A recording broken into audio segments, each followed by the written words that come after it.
Hello সবাইকে, welcome. শুভ সন্ধ্যা। Actually সন্ধ্যা বলাটা ভুল হবে, এটা অনেকটাই রাতে ভিডিওটা আসছে। আমরা কর্মব্যস্ততার জন্য আর কি ভিডিওটা ঠিক সময় বানাতে পারি না, এবং তার জন্য আমরা এক্সট্রিমলি ক্ষমা প্রার্থী। Anyway, welcome to our review YouTube channel. তো আজকে যে জিনিসটা নিয়ে আমরা মূলত আলোচনা করবো, যেটার জন্য এই ভিডিওটা বানানো, সেটা হচ্ছে কাফা নেশনস কাপ 2025, যেটা ইন্ডিয়া অফিসিয়ালি পার্টিসিপেট করতে চলেছে, এবং এটা খালিদ জামিলের আন্ডারে আমাদের first national team tournament. So স্কোয়াডটা আপনারা এরকম সবাই জানেন যে আইএফএফ আজকে রিলিজ করেছে, এবং সেই স্কোয়াডটা নিয়ে আজকে মূলত আমরা আলোচনা করতে চলেছি। So let's begin. তো যেরকম আপনারা দেখতে পাচ্ছেন আপনাদের স্ক্রিনের উপর স্কোয়াডটা আছে, এবং এই স্কোয়াডটা খুবই রিকগনাইজেবল ফেসেসই রয়েছে, খুব বেশি সারপ্রাইজেস রয়েছে এরকম নয়। বাট যারা খুবই সারপ্রাইজিং পিক্স, তাদের মধ্যে যদি কথা বলি, সেটা হচ্ছে first of all Manvir Singh. না, এটা মোহনবাগানের মনবীর সিং নয়, জামশেদপুরের Manvir Singh. Very surprising because David বা এডমুন্ড, যারা প্রুভেন ইন্ডিয়ান প্লেয়ার্স বা নাম্বার 9, তাদের জায়গায় একটা এমন প্লেয়ারকে পিক করা যে মানে সেরকম অ্যাজ না করে তার কোনো রেকর্ডস রয়েছে বা না অ্যাজ সেরকম কোনো পারফরমেন্সেস নেই। তো সেই মনবীর সিংকে পিক করা হয়েছে, ঠিক আছে। এছাড়াও ফারুককে পিক করা হয়েছে কেরালার থেকে, ahead of Vibin and Korou. That's a very interesting pick, because ফারুককে মানে কী দেখে পিক করা হয়েছে বা কীভাবে উনি ইউজ করবেন, মানে খালিদ জামিল ইউজ করবেন, that will be a very exciting thing to see. দেখা যাবে কীরকমভাবে ইউজ করবেন। এবং এছাড়া অ্যাজ সাচ সেরকম কোনো সারপ্রাইজিং পিক্স আমরা দেখতে পাইনি, ঠিক আছে। মোহাম্মদ ওয়েস, যে লাস্ট সিজন খুবই ভালো লেগ ব্যাক পারফরমেন্স দিয়েছে, তাকে সিলেক্ট করা হয়েছে, and it's a very deserving addition. বাকি যদি বলি নওরেম রোশন সিংকে নিয়ে বলি, বা সুরেশ সিং ওয়াংজাম, আমাদের ইস্ট বেঙ্গল থেকে জিকসান, আনোয়ার, মাহেশ, এরা কিন্তু প্রত্যেকেই রেকগনাইজেবল ফেসেস, এরা প্রত্যেকেই এসেছে। যাই হোক, তো এরপর যেটা নিয়ে আমরা কথা বলবো সেটা হচ্ছে যে খালিদ জামিলের আন্ডারে এই টিমটা কীভাবে স্ট্রাকচার্ড হতে পারে, এই টিমের কি প্লেইং ইলেভেন হতে পারে, এবং খালিদ জামিলের ফুটবলটা কি, সেটা নিয়ে আমরা এবার মূলত ডিসকাস করব। সো ফার্স্ট অফ অল যে ফরমেশনটা আমরা ইউজ করতে চলেছি সেটা হচ্ছে জামশেদপুরের 4-2-3-1, যেটা ইউজুয়ালি খালিদ জামিল খেলে থাকেন।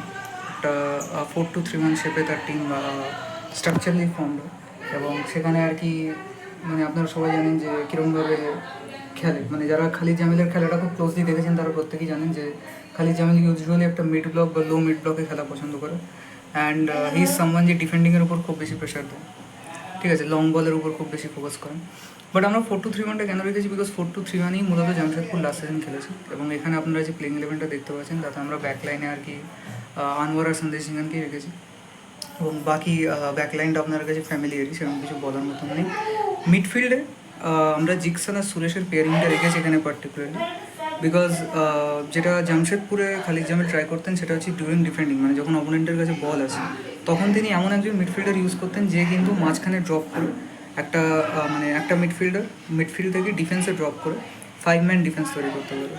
জিকসানের যেহেতু সেই ক্ষমতাটা রয়েছে সেন্টার ব্যাকে খেলার, তাই জন্য আমরা এখানে জিকসানকে ইউজ করেছি, অ্যান্ড তার সঙ্গে সুরেশ সিং ওয়াংলা, ঠিক আছে। এবার জামশেদপুরে খালিদ জামিল যেটা করতেন সেটা হচ্ছে তার মিডফিল্ডে থাকতো একটা রেই তাচি কাবার মতন প্লেয়ার বা হাবি হার্নান্ডেজের মতন প্লেয়ার, ঠিক আছে, যারা মিডফিল্ড থেকে আর কি লিঙ্ক করতো অ্যাটাকটা, যারা মিডফিল্ড থেকে সেট পিস নিত, বা ইন ইউজুয়াল টাইমস বা যখন দরকার পড়তো তারা আর কি কর্নারে চলে যেত, তারা মিডফিল্ড থেকে একটা লং বল দিত বক্সের মধ্যে। সেই রোলটাই যেহেতু সেরকম কোনো প্লেয়ার অ্যাজ সাচ পিক করেনি, বিকজ আপনারা যদি স্কোয়াডটাও ভালো করে দেখেন সেখানে নিখিল প্রভু রয়েছে, সুরেশ সিং ওয়াংজাম রয়েছে, এবং তার সঙ্গে জিকসান রয়েছে, ঠিক আছে। বাকি আরেকটা মিডফিল্ডার এক্সট্রা যদি আপনারা তুলতে চান মাহেশ, এবং Danish is not a midfielder যে খুব ডিপ থেকে খেলে, দানিশ একটু কিন্তু আউট খেলতে পারে, ঠিক আছে, একটু অ্যাডভান্স রোলে খেলে। তো ডিপ মিডফিল্ডার অ্যাজ সাচ সেরকম কিন্তু কোনো সিলেকশন হয়নি। তো সেক্ষেত্রে সুরেশ সিং ওয়াংজামকে ইউজ করার চান্স বেশি, বিকজ সুরেশ সিং ওয়াংজামের লং বল ডিস্ট্রিবিউশন ভালো, ও ভালো ওয়ার্কলোড নিতে জানে, and he will be someone যে কিন্তু বক্স টু বক্স রোলটাই রিলেন্টলেসলি খেলতে পারে। তো তাই জন্য আমরা সুরেশ এবং জিকসানকে পেয়ার আপ করেছি, বিকজ আপুইয়া নেই এখানে। আপুইয়া থাকলে একটা এক্সট্রা অ্যাডিশন হতো, যে আর কি মিডফিল্ড থেকে এক একটা বল রোটেট করতো বা মিডফিল্ডের রোটেশনটা ভালো করতে পারতো, বাট আপুইয়া যেহেতু নেই, so we can't do anything. তো সেখানে জিকসান আর সুরেশকে ইউজ করা হয়েছে, ঠিক আছে। তো এবার এইটা দেখার মতন বিষয় হবে যে এদের এই মিডফিল্ডটাকে কীভাবে ইউজ করবে। লেফট উইংয়ে আমরা রেখেছি আশিক কুরুনিয়ানকে, রাইট উইংয়ে রেখেছি আমরা সাং থেকে, এবং সেন্টার ফরওয়ার্ড মঞ্জির, বিকজ ইরফানকেও রাখা যায়, বাট ইরফানকে কি এত জলদি স্টার্ট দেবে, এবং মনবীরকে নিয়েছে মানে ডেফিনেটলি তার একটা পার্সোনাল চয়েস থাকবে, তো তাই না আমরা মনবীরকে ইউজ করেছি, ঠিক আছে। তো এটা আমরা 4-2-3-1-এ আপনারা দেখতে পারলেন যে আমরা এটা বললাম। বাকি ফুটবল নিয়ে তো আসছে সেরকম কিছু বলার নেই। খালিদ জামিল এই ধরনেরই ফুটবল পছন্দ করেন যেখানে লং বল থাকবে।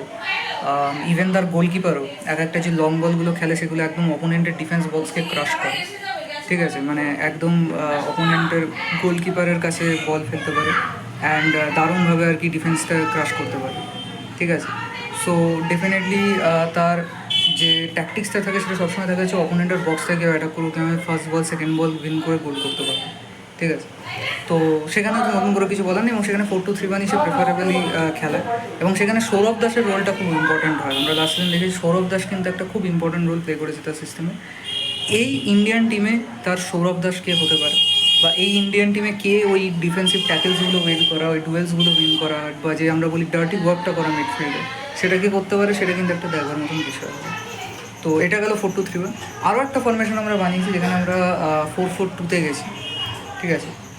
অ্যান্ড 4-4-2-তে আমরা যে ফরমেশনটা আপনারা দেখতে পাচ্ছেন সেখানেও আমরা মূলত ব্যাকলাইনটাকে সিমিলার রেখি আর কি 4-4-2-তে গেছি এবং 4-4-2-তে আমরা এটা একটা চেঞ্জ করেছি, সেটা হচ্ছে আমরা লিফট উইংয়ে জিতিনকে এনেছি অ্যান্ড রাইট উইংয়ে আমাদের ছাংতেই রয়েছে।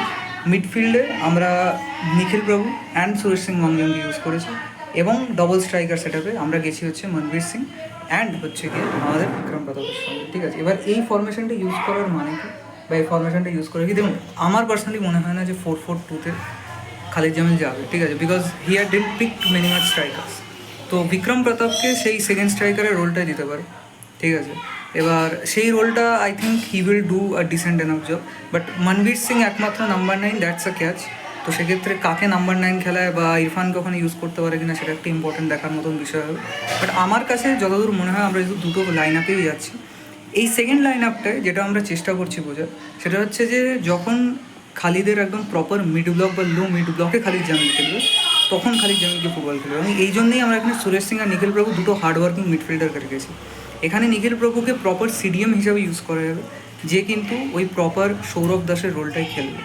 তো সেক্ষেত্রে এইটা দেখবার মতন বিষয় হবে যে সৌরভ দাসের রোলটায় নিখিল প্রভু কতটা ফিট করতে পারে, বিকজ আমি কিন্তু বারবার বলছি নিখিল প্রভুর সৌরভ দাসের রোলটা কিন্তু খুব ইম্পর্টেন্ট ছিল, ঠিক আছে। অ্যান্ড নিখিল প্রভু is that hard working mid টুতে আদেও যায় কিনা এবং এটাই দেখবার মতন বিষয় হবে যে কাকে ইউজ করে এবং কীভাবে ওই জায়গাটা ইউজ করে, ঠিক আছে। সো এটাই আমার মোটামুটি গিয়ে এবং স্ট্রাইকার যেটা আমি বললামই যে সেন্টার ফরওয়ার্ডে হচ্ছে গিয়ে একটা মনবীর সিং এবং আরেকটা হচ্ছে গিয়ে বিক্রম প্রতাপ, ঠিক আছে। এই ফরমেশন আমরা ইউজুয়ালি খেলি। তো এটাই মূলত থাকবে এবং উইঙ্গার্সদের রোল খুব বেশি ইম্পর্ট্যান্ট হয় না মূলত জামশেদপুরের আমরা যেভাবে খেলা দেখেছি বা যেভাবে খালিদ জামিল খেলে সেখানে কিন্তু খুব একটা বেশি উইঙ্গার্সের রোল ইম্পর্ট্যান্ট হয় না, বাট উইঙ্গার্সরা যে ক্রসগুলো ফেলে বক্সের মধ্যে সেটা কিন্তু খুব ইম্পর্ট্যান্ট হয়, ঠিক আছে। সেই রোলটায় কতটা আশিক কুরুনিয়ান নিজেকে খেলাতে পারবে বা ছাংতে সেখানে কতটা ইম্পর্ট্যান্ট বক্সের মধ্যে ঢুকতে পারবে, ডুয়েলস উইন করতে পারবে, ঠিক আছে, সেটাও কিন্তু একটা ইম্পর্ট্যান্ট দেখবার মতন বিষয় হবে। তো এতটাই আর কি বলার, এর থেকে বেশি আমরা চাই যে আমরা 29 তারিখ কীরকম খেলে এটা একটা দেখবার মতন বিষয় হবে এবং বাকি এটাই দেখতে হবে যে খালিদ জামিল কী ধরনের ফুটবল খেলেন, তিনি কি এই জামশেদপুরের সিস্টেমেই খেলান নাকি তিনি নতুনভাবে খেলেন, এটা একটা দেখবার মতন বিষয় হবে। আপনাদের কি মনে হয় যে কী প্লেইং 11 ইউজ করতে পারেন খালিদ জামিল এবং কীভাবে টিমটা সেট আপ করতে পারে, স্ট্রাকচার করতে পারে, আপনারা অবশ্যই জানান। ভিডিওটা ভালো লেগে থাকলে লাইক করুন, চ্যানেলটিকে সাবস্ক্রাইব করুন এবং বন্ধুদের মধ্যে অবশ্যই শেয়ার করতে ভুলবেন না। এবং হ্যাঁ, 29 তারিখ কিন্তু ইন্ডিয়া নিজেদের কাফা নেশনস কাপের জার্নি স্টার্ট করছে। গুড নাইট, দেখা হবে পরের ভিডিওতে, টাটা।